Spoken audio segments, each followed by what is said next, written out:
이미 말씀드린 대로 오늘은 대림절 두 번째 주일이자 성서주일입니다. 성서주일이 왜 대림절 기간 중에 있는가, 이런 생각을 해보실 수 있을 것입니다. 우리 기독교는 대강절, 즉 대림절 둘째 주일을 성서주일로 정해서 세계적으로 널리 지키고 있습니다. 대림절 기간 중에 성서주일을 설치한 것은 요한복음 1장에 보면 예수님은 말씀으로서 영원 전부터 하나님과 함께 계셨다고 말하고 있습니다. 태초에 말씀이 계시니라. 이 말씀이 하나님과 함께 계셨으니 이 말씀은 곧 하나님이시라. 이렇게 요한복음은 시작을 하고 있습니다. 요한복음 1장 14절에서는 바로 이 말씀이 육신이 되어서 우리 세상으로 오셨다. 영원 전부터 하늘 보좌에 계셨던 이 말씀이, 성자 하나님이 육신의 몸을 입고 세상에 오셨다고 말하고 있습니다. 그래서 바로 말씀, 이 말씀이신 예수 그리스도, 그분이 오신 이 대림절 기간 중에 성서주일을 지키고 있습니다. 세계적으로는 대림절 둘째 주일을 성서주일로 지킵니다. 그러나 우리 한국교회에서는 12월 둘째 주일을 성서주일로 지킵니다. 12월 둘째 주일은 대림절 기간 중에 있는 것은 틀림없지만 때로는 대림절 둘째 주가 되기도 하고 때로는 대림절 셋째 주가 되기도 합니다. 어쨌든 세계적으로는 대림절 둘째 주일에 지키는 것을 우리 한국교회는 12월 둘째 주일에 지키고 있습니다. 오늘 12월 둘째 주일, 바로 대림절 둘째 주일이자 12월 둘째 주일인 성서주일을 맞이해서 우리가 예수 그리스도를 증언하는 이 성경에 대해서 다시 한번 생각해보는 귀한 시간을 가지려고 합니다. 요한복음은 아주 슬픈 이야기를 담고 있습니다. 태초에 하나님과 함께 하셨던 말씀, 그 말씀이 육신이 되어 세상에 오셨다. 그 말씀 안에 생명이 있었다. 1장 4절에서는 바로 그 말씀 안에 생명이 있었다 하고 말하고 있습니다. 그러나 이 생명의 빛이 세상에 비칠 때 세상은 어떤 반응을 보였는가? 요한복음은 우리들에게 설명하고 있습니다. 요한복음 1장 9절에서 10절에 보면 이런 생명의 빛인 예수 그리스도께서 세상에 오셨지만은, 빛이 세상에 비쳤지만은 세상은 그 말씀으로 인해서 지음을 받았지만은 그 말씀이 세상에 오셨을 때 그를 받아들이지 아니하였다. 그를 깨닫지 못하였다. 그를 알지 못하였다. 비극적인 이런 상황에 대해서 이야기하고 있습니다. 그런데 1장 12절에 보면 더 비극적인 일이 나옵니다. 말씀이 육신이 되어 세상에 왔고 특별히 자기 땅에 왔지만은 자기 백성이 영접하지 아니하였다. 자기 백성은 유대인들을 가리킬 것입니다. 하나님께서 특별히 이스라엘 땅에 그 성자 예수님을, 말씀인 생명의 빛을 비춰주었지만 이스라엘 사람들이 그를 받아들이지 않았고 그를 오히려 배척을 하였다. 오늘 요한복음 5장에서 예수님은 이 유대인들에 대해서 슬픈 탄식을 하고 있습니다. 너희는 성경을 많이 읽는 백성이라 너희가 성경에서 영생을 얻는 줄 알고 성경을 연구하거니와, 이렇게 오늘 본문은 시작을 하고 있습니다.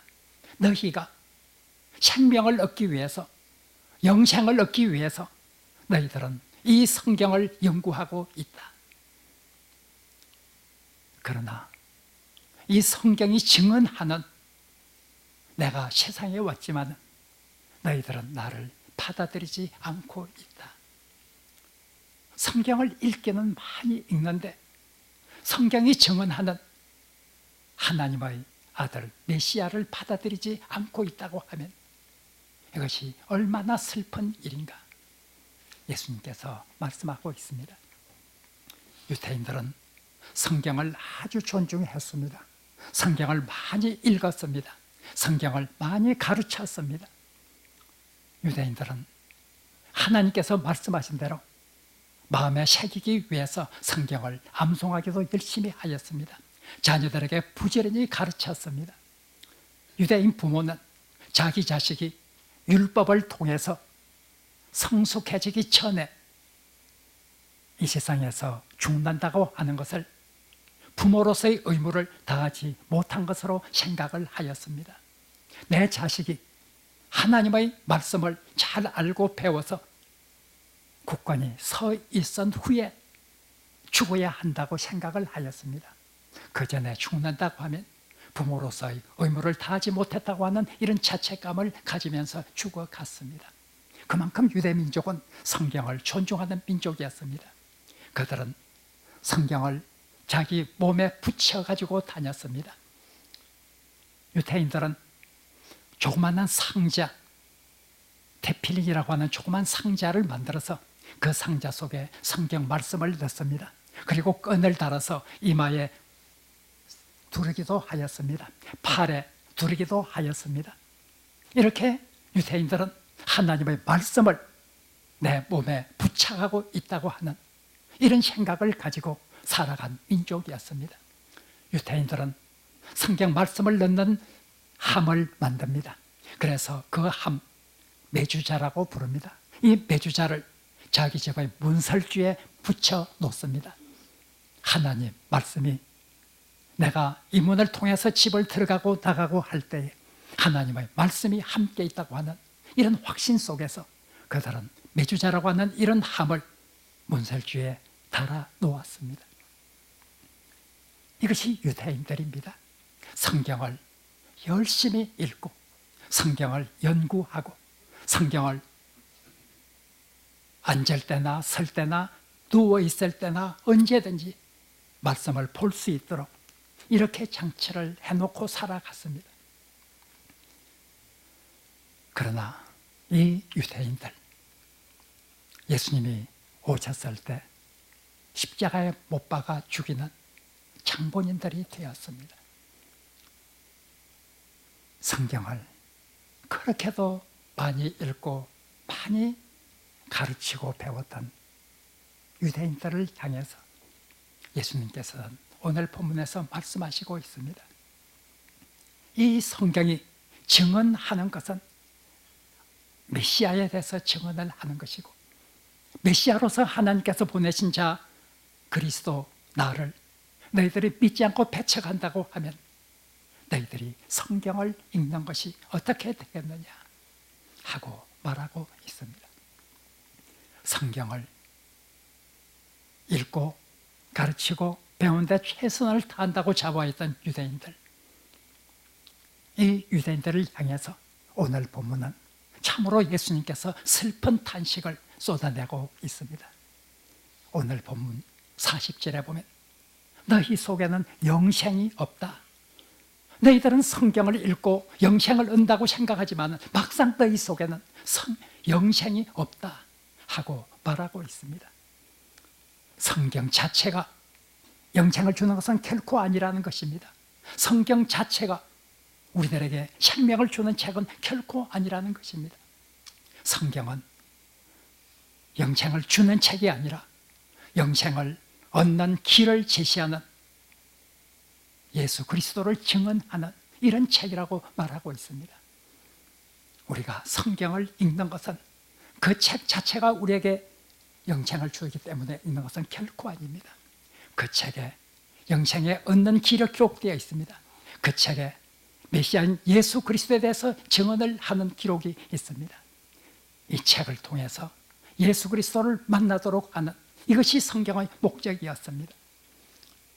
바로 예수님께서 너희들은 영생을 주는 줄로 알고 이 책을 열심히 연구하고 있지만 너희 속에는 영생이 없노라 하고 말하고 있습니다. 42절에 보면 예수님께서 계속해서 말하고 있습니다. 너희 속에는 하나님을 사랑하는 것이 없다. 그렇게도 성경을 많이 읽고 연구하는 너희들 속에 하나님을 사랑하는 것이 없노라. 예수님께서 말씀하고 있습니다. 예수님께서 말씀하신 대로 성경에서 가장 큰 계명은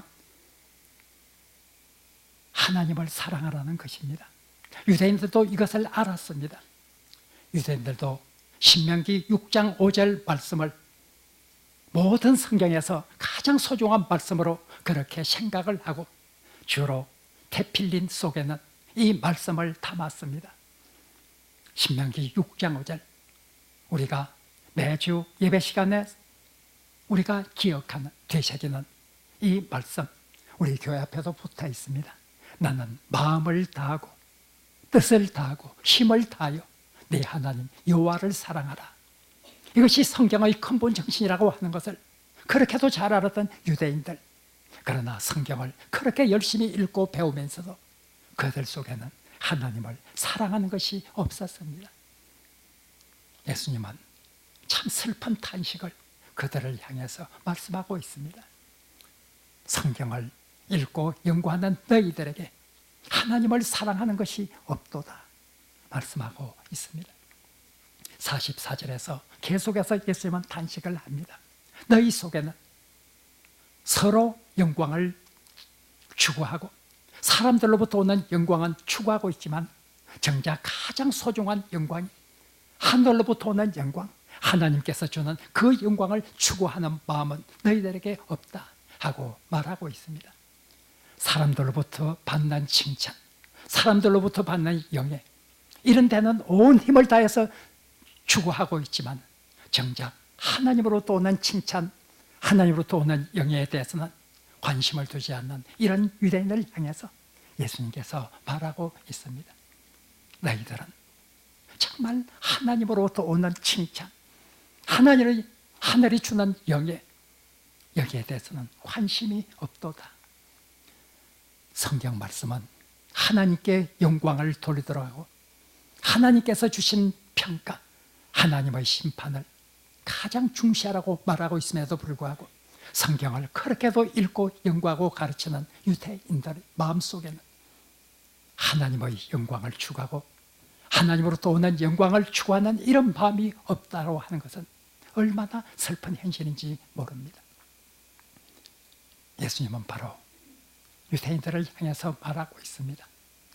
오늘 39절부터 읽었지만 38절에 보면 아주 충격적인 이야기가 나옵니다. 너희들 속에 말씀이 없다. 그렇게도 말씀을 열심히 읽고 연구하는 유대인들을 향해서 예수님께서 말씀하시는 것은 너희들 속에 말씀이 없다고 이렇게 말하고 있습니다. 너희 속에 말씀이 없도다. 얼마나 슬픈 이야기입니까? 그들은 예수님을 죽였습니다. 성경은 예수 그리스도를 증언하고 있고 성경은 생명의 길에 대해서 증언하고 있고 성경은 하나님을 사랑하는 데 대해서 증언하고 있고 성경은 하나님으로부터 오는 영광을 추구하라고 권고하고 있지만 성경을 읽는 그들은 이 성경의 증언에 귀를 기울이지 않았습니다. 사랑하는 성도 여러분, 우리가 성경을 읽고 듣고 배우는 것은 참으로 중요한 일입니다. 그러나 이 성경을 읽고 듣고 배우는 이것이 우리 마음속에 살아 움직이는 말씀으로 역사하지 않는다고 하면 그것은 아무런 쓸모가 없는 것이 되고 말 것입니다. 유대인들이 그랬습니다. 유대인들이 예수님의 탄식을 체험하였습니다. 성경을 읽는 것 참으로 중요하다는 것을 예수님께서 부인하는 것은 아닙니다. 그러나 성경을 어떻게 읽어야 하는가, 이것을 기억하라고 성경은 우리들에게 말하고 있습니다. 우리 교회는 2020년 한 해 동안 더욱더 성경을 많이 읽고 성경을 배우고 성경을 가르치는 이런 일에 대해서 더 열심을 기울일 예정이 있습니다. 올해 104회기 우리 총회의 표어는 말씀으로 새로워지는 교회, 이것이 우리 총회의 표어입니다. 말씀으로 새로워지는 교회, 말씀을 읽고 듣고 배움으로써 더욱 새로워지는 그런 그리스도인, 더욱 새로워지는 교회로 만들자. 그렇게 해서 내년 한 해 동안은 더욱더 말씀으로 새로워지는 교회를 만들기 위해서 우리 교회는 노력할 것입니다. 우선 성경 읽기를 계속할 것입니다. 우리 교회 교인들은 성경을 열심히 읽고 있습니다. 참으로 좋은 일입니다. 올해 오늘까지 우리 교인들이 읽은 성경의 총 장수는 6만 7천 장에 이르고 있습니다. 우리 주보에 나온 통계에 보면 우리 교인들이 올해 들어서 읽은 총 장수는 6만 7천 장이 넘고 있습니다. 신구약 성경의 전체 장수는 1189장입니다. 바로 6만 7천 장을 오늘까지 49주를 49로 나누면 1368장. 우리 교인들은 한 주 평균 1368장의 성경을 읽어내고 있습니다. 신구약 성경 전체가 1189장이라고 생각을 한다면 1368장이라고 하는 이 장수는 바로 한 주일 동안 매주 우리 교회 교인들은 성경책 한 권을 이상을 읽고 있다 하는 그런 결론이 나오고 있습니다. 성경을 많이 읽는 교회, 참으로 좋은 현상입니다. 2020년대도 우리는 이 성경 읽기를 계속할 것입니다.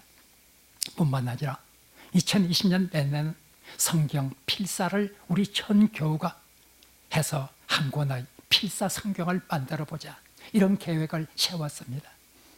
성경 필사, 한 번도 여러분들에게 성경을 필사라고 요청한 적이 없습니다.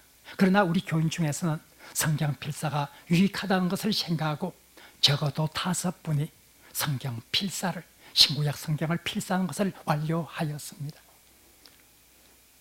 내년 올 성서주일, 오늘부터 내년 성서주일까지 우리 교회는 우리 정교우가 참여하여서 한 권의 성경을 필사하려고 바로 계획을 세우고 있습니다. 오늘부터 바로 내년까지 여러분들은 한 장이라도 좋고 한 절이라도 좋습니다. 한 자라도 좋습니다. 성경을 필사를 해서 우리 전 교우들이 필사를 한 그 성경책을 한 권을 만들어서 우리 교회가 보관하고 있다면 참으로 좋은 그런 의미가 있을 것이라고 생각을 합니다. 여기에도 적극적으로 참여해 주시기를 바랍니다. 우리 교회는 성경의 한 부분을 택해서 구역별로 바로 점검을 하는 성경 퀴즈 대회를 하고 있습니다. 이 대회와 아울러 2020년대는 성경 암송 대회를 가지려고 하고 있습니다. 성경을 암송하는 것 아주 중요합니다. 성경은 계속해서 우리들에게 말하고 있습니다. 말씀을 마음에 새겨라. 말씀을 마음에 새겨라. 말씀을 마음에 새기는 가장 쉬운 길 중에 하나는 성경을 암송하는 것입니다. 내년 한 해 동안에는 우리가 성경 암송하는 일에도 힘을 기울일 계획으로 있습니다.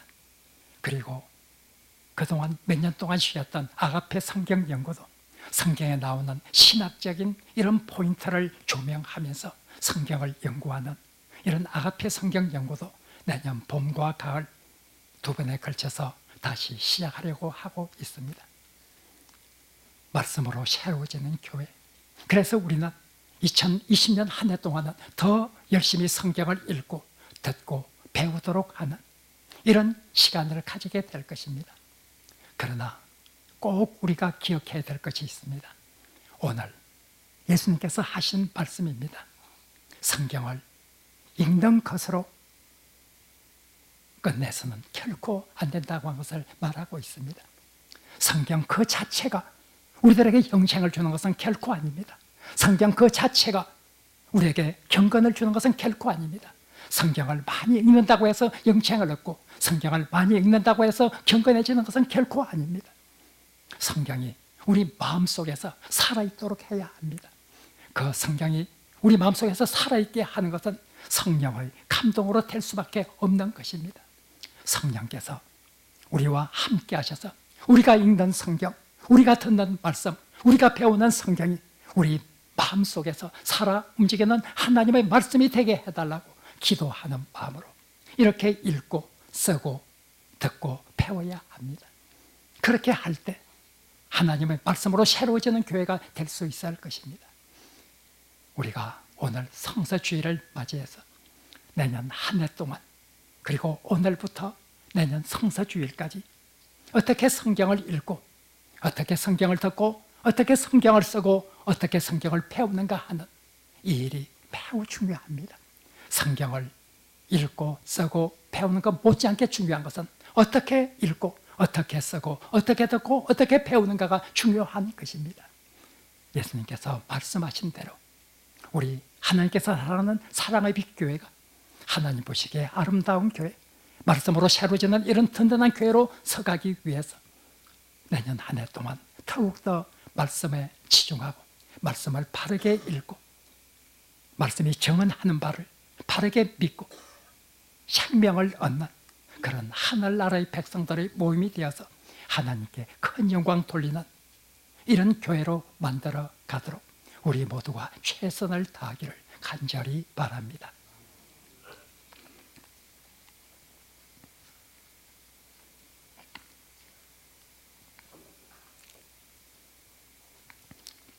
하나님,